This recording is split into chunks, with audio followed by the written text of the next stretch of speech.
Mulle meeldib nagu vaadata seda, kuidas vanad inimesed tööd teevad. Mu lemmik on siis, vaata, kui mingi pensionär on tööl ja mul on vaba päev. Kas vaata, neid on hea jälgida, kui nad töötavad. Vaata, neil on teistsugune tööeetik. Vaata, sa ei näe kunagi nagu pensionäri telefonis enda vahetuse ajal. Ma läksin ühte kohvikusse, vaata, seal oli üks vana naine oli nagu leti taga, vaata, töötas, ühtegi klienti polnud. Ta ei olnud nagu telefonis, ta ei lugenud lehte, mitte midagi, ta lihtsalt passis ust. Ta tegi hästi tööd. Ta nägi välja nagu mingi kuradi arvutimängu tegelane, lihtsalt ootas, kuni ma ta sisse lülitan.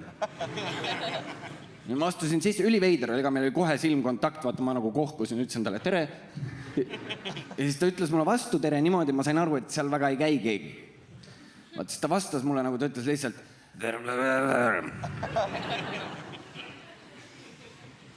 tead nagu, kui sa jätad kassi nädalavahetuseks üksi koju, siis tuleb tagasi, ta unustab ära, kuidas mjau käib. Tuleb sulle vastu selle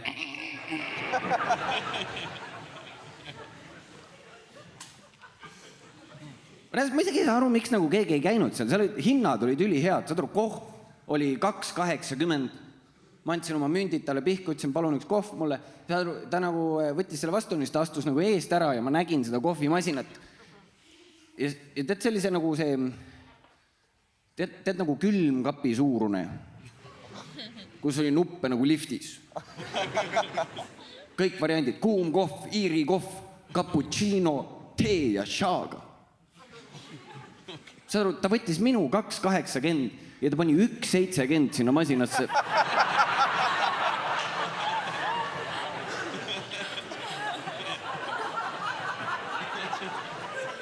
Mul oli nagu see, et me nagu muretsesime teie pärast. Et pensionärid ei saa hakkama, aeg liigub edasi, nüüd on kõik iseteeninduskassad, robotid võtavad üle. Mul on nagu see, et jau, see mutt koorib masinat praegu. Vanad inimesed teevad nii hästi tööd, nad mõtlevad ise ameti välja. See oli lihtsalt kohviautomaat, aga ta nägi potentsiaali. Ei, vaata, teate nüüd, vaata see Lavatsa paneb ka, vaata mingi lihtsalt keset parkimisplatsi oma kohviautomaadi. Vaata mingi põllu äärde lihtsalt kuhugi. Pange tähele, varsti on mutt seal ka. Ta on oma mingi sildiga, et kodukohvikute päev ja kohv on 6 euri. Ma olen ise muidu ma olen 28 aastat vana, on ju, ja ma olen ikka veel vanemate mobla plaani peal. Ja veits on nagu piinlik ka juba. Mul isa hakkas mulle rääkima üks päev, vaata, ta oli mingi ütles, et poiss, sul on aeg enda leping teha. See on nagu siuke veider vestlus. Ei reaalselt, sest ma olen nagu veits uurinud, vaata küll on ju, mida need teenusepakkujad pakuvad, aga ma ütlen teile ausalt, ma ei saa kuskilt nii head pakkumist. Reaalselt, mul on praegu tasuta kõned. Mul on tasuta parkimine.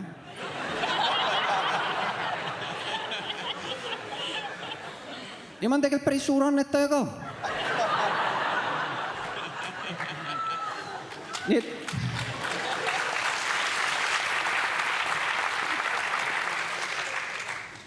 ei reaalselt, kohe kui isa ütles mulle, et poiss, sul on aeg enda leping teha, ma olin nagu, paps, see on perepakett. Kas mõttes sa lükkad mind maha siit? Ma üritan enda naist ka peale rääkida. Pere kasvab ju. Mis mul veel elus toimub on, ma ostsin endale vahepeal hiljuti siin nüüd korteri. Jep. Ja. Ma ei saa üldse aru, mida inimesed sonivad, et see on mingi ülikeeruline. Kohe, kui ma nuputasin välja, kuidas kogu asi mobla arvele panna.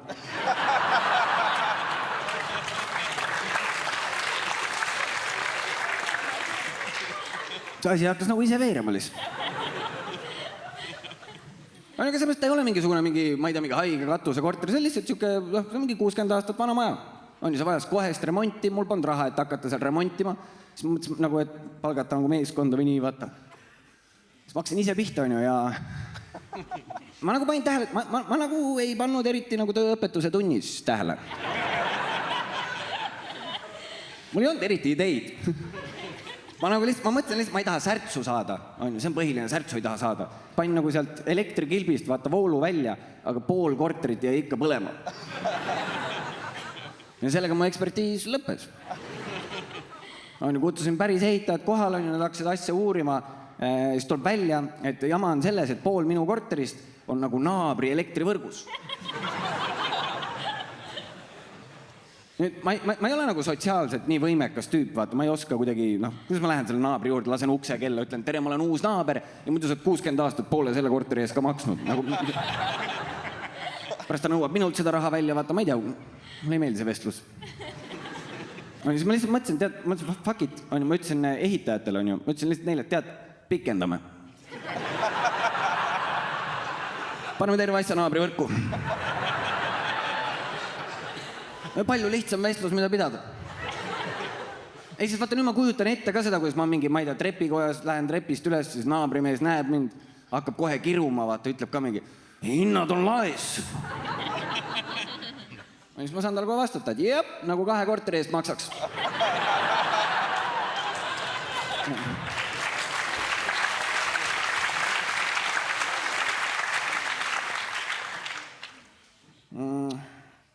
Mul käib naine suht palju väljas, on ju.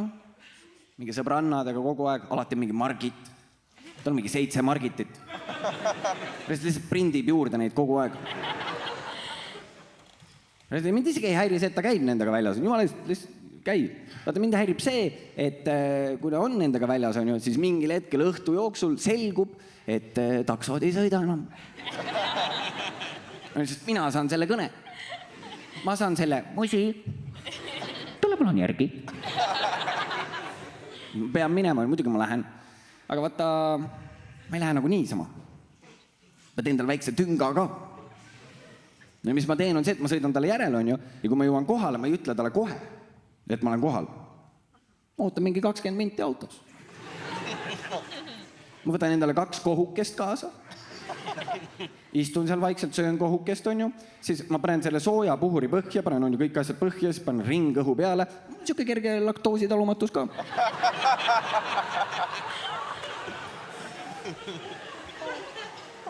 Ja siis ma lihtsalt istun seal autos. Saad aru, kui lõbus on istuda enda peeru sees? Ja lihtsalt lased juurde. Saad aru, mõni peer on nagu massaaži eest.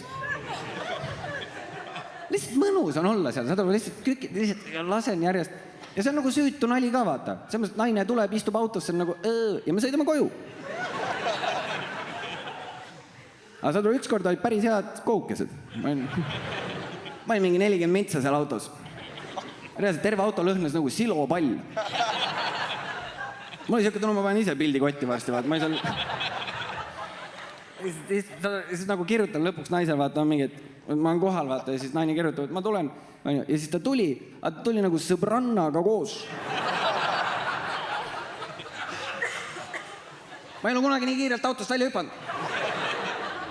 Vaata, alguses proovisin selle aknaga ka, vaata, et lasen natuke akent, see ei aidanud siit. Lihtsalt hüppasin välja, tuulutasin, vaata. Teate, kui fucked up on nagu naise sõbrannaga vaielda, et see sitta hais tuleb väljast või? Me olime mingi 5 mintsi sõitnud, on ju. Ja siis ta hakkas vaata pihta mingi, kuule, sul on maru sita hais siin. Siis ma nähvasin talle, ma ütlesin, et see tuleb väljast. Saad aru, mu oma naine kõrvalt istmed lihtsalt paneb mulle, sul on ringõhk veel sees.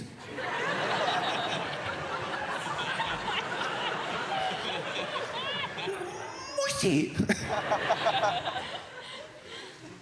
Kelle poolt me oleme? Aga ja, vaata, ma pidin selle uue korteri ostma, mul oli nagu see teema, et ma ei saanud eelmises elada. Ma elasin Mustamäel, on ju, seal kõik kostub läbi, nagu telgis elaks. Ma ei saa, seda mul ülemine naaber on, seal toimus mingi koduvägivald nagu kogu aeg. Ja see, nagu, reaalselt see kostus niimoodi läbi, ma ei julge ise magama minnagi. Mul on siuke tunne, et ma ärkan sinise silmaga.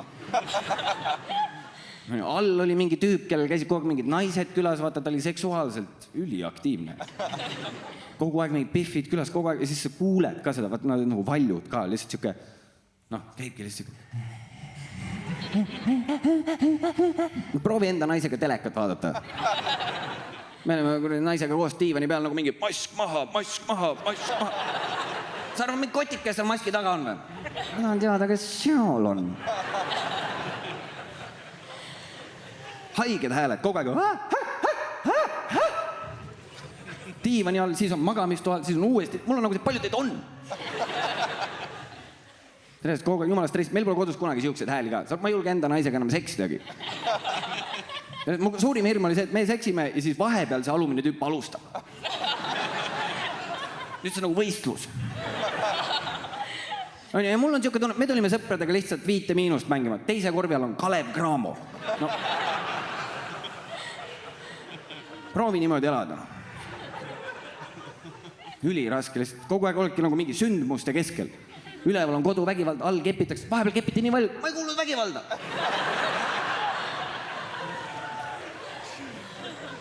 Sest istud seal. Ükskord see alumine naaber kutsus külla ka mind, on ju. Ma ei tea, kas tal said mingi biffide numbrid otsa või mis.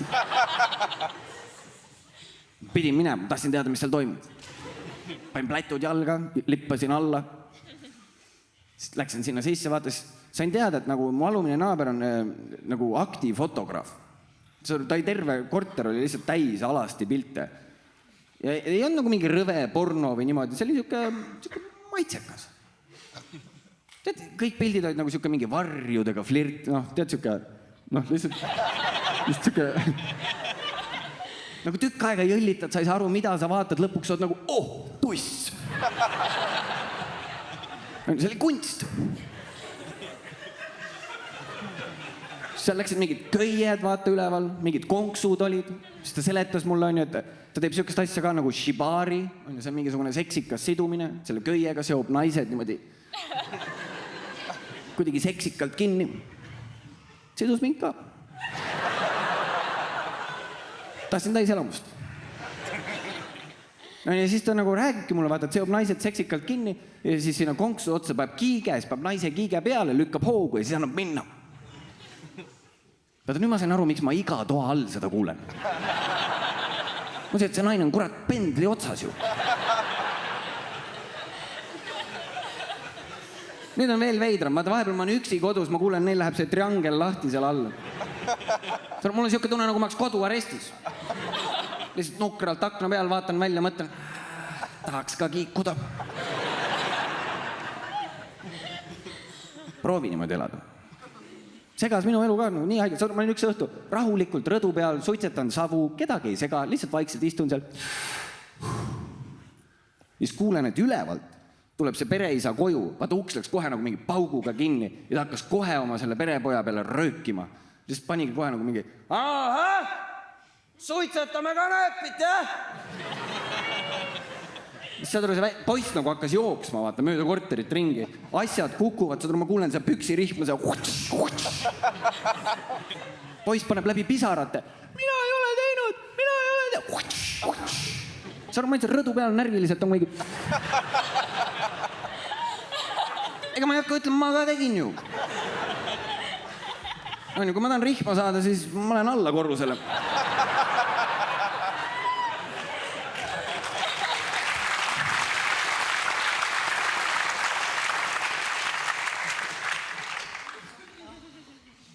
Mul vanaisa elab hooldekodus, on ju. Teine teema nüüd.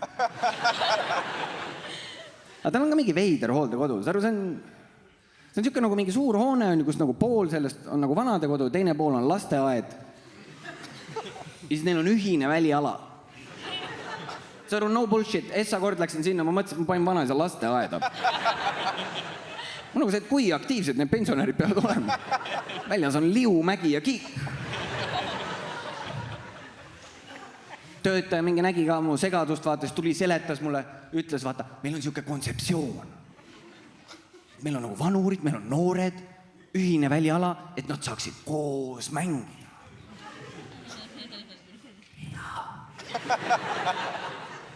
Mida nad mängivad?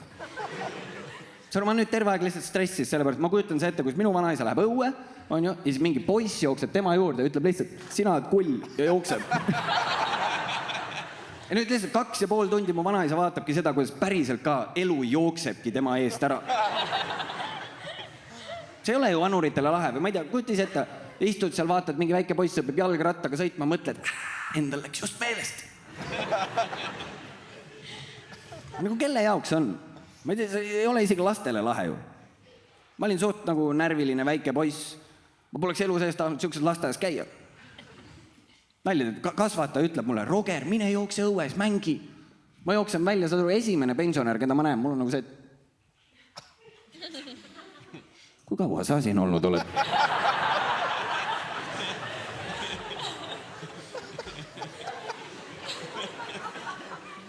Või nagu, mis rühmas sa käid? Ma oleks kohe stressis, et äkki minu vanemad unustavad mu ka siia. Sa tahad öelda, et lasteaed sa mitte kunagi läbi või? Mõtle, lõpuks tulevadki vanemad järele, mõtled ise mingi, vedas. Sõidame koju, vaatas, vanemad küsivad mu käest, kuidas siis päev lasteaias oli ja ma olen nagu mingi, tead mis, vanemast rühmast 2 tükki. Surid! Kuulge, ma olen Roger Andre, suur aitäh, ilusat suvetuuri jätku teile kõigile.